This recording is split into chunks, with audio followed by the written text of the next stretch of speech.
नमस्कार दोस्तों, स्वागत है आप सभी का हमारे YouTube चैनल पर। दोस्तों, जो सूक्ष्म शिक्षण चक्र है उसके बारे में हम चर्चा करने जा रहे हैं इस वीडियो में।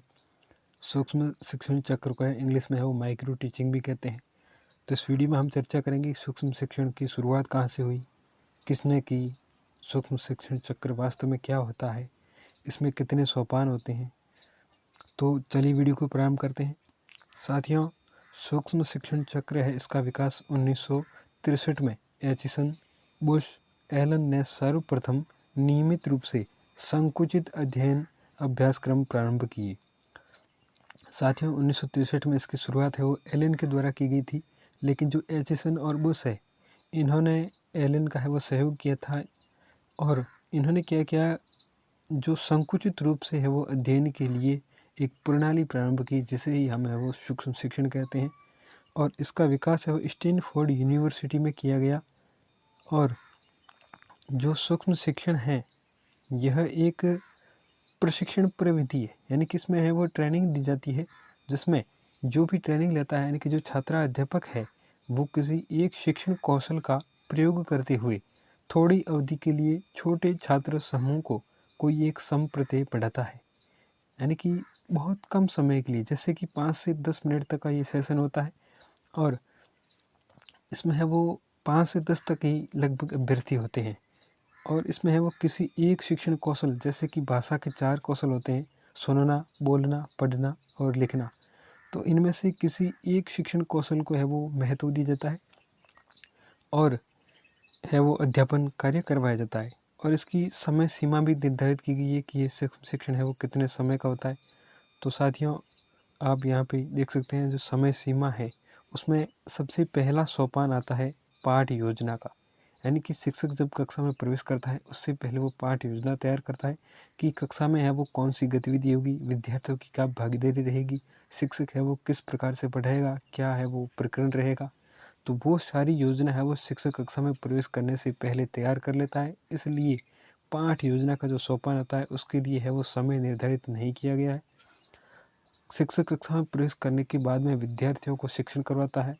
इसमें है वो विभिन्न प्रकार की गतिविधियाँ होती है और शिक्षण है वो 6 मिनट तक शिक्षण कार्य करवाया जाता है।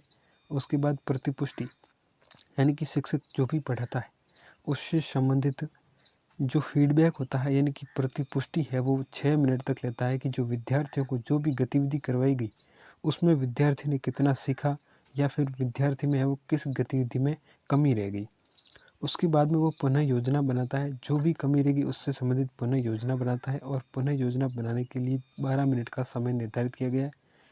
पुनः योजना बनाने के बाद में शिक्षक फिर से है वो पुनः शिक्षण करवाता है और इसमें 6 मिनट का समय लगता है। ये साथियों 5 सोपान हो गए। अगला सोपान है प्रतिपुष्टि, पुनः प्रतिपुष्टि सॉरी।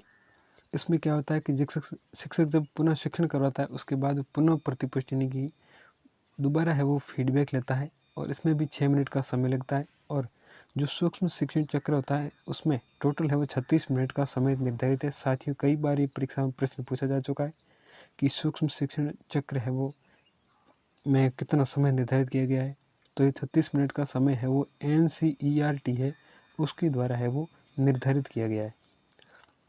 और साथियों, सूक्ष्म शिक्षण चक्र की जो विभिन्न प्रकार की विशेषताएं ये भी आपको याद रखनी। कई बार परीक्षा में ये पूछा जाता है कि निम्नलिखित में से कौन सा सूक्ष्म शिक्षण चक्र के बारे में है वो असत्य है। तो साथियों, अध्यापक है वो 5 से 10 मिनट तक एक छोटा सा पाठ पढ़ाता है, यानी कि सेशन है वो 5 से 10 मिनट तक एक अध्यापक पढ़ाता है। वह छोटे समूह को पढ़ाता है जिसमें 5 से 10 तक विद्यार्थी होते हैं।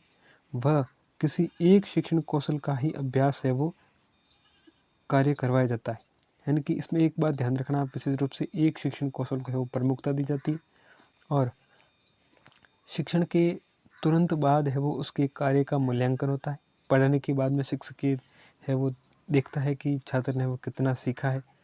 मूल्यांकन के आधार पर वो पाठ योजना फिर से बनाता है, यानी कि पुनः पाठ योजना तैयार करता है और उसके बाद पुनः है वो शिक्षण करवाता है। इस प्रकार ये जो शिक्षण चक्र है ये लगातार चलता रहता है। और भारत में सन 1974 में सूक्ष्म शिक्षण के क्षेत्र में सर्वप्रथम प्रकाशन है वो ये सॉरी यहाँ पे टाइपिंग मिस्टेक है, यहाँ पर से नहीं बल्कि यहाँ पे पास ही होगा।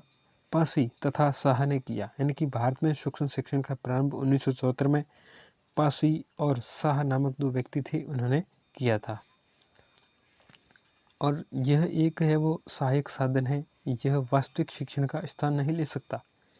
यानी कि जिस प्रकार से पुस्तकें हैं, ब्लैक बोर्ड है, अलग अलग प्रकार की सहायक सामग्री होती है, उसी प्रकार से सूक्ष्म शिक्षण भी एक सहायक सामग्री है, यानी कि साधन है, जिसके माध्यम से वो किसी एक कौशल का विकास करवाया जाता है। और ये वास्तविक शिक्षण का स्थान नहीं ले सकता, क्योंकि वास्तविक शिक्षण में है वो जो भी दायरा होता है वो बड़ा होता है, लेकिन इसमें है वो दायरा बहुत ही सूक्ष्म होता है, यानी कि संकीर्ण होता है। इस कारण है वो वास्तविक शिक्षण से बिल्कुल भिन्न है।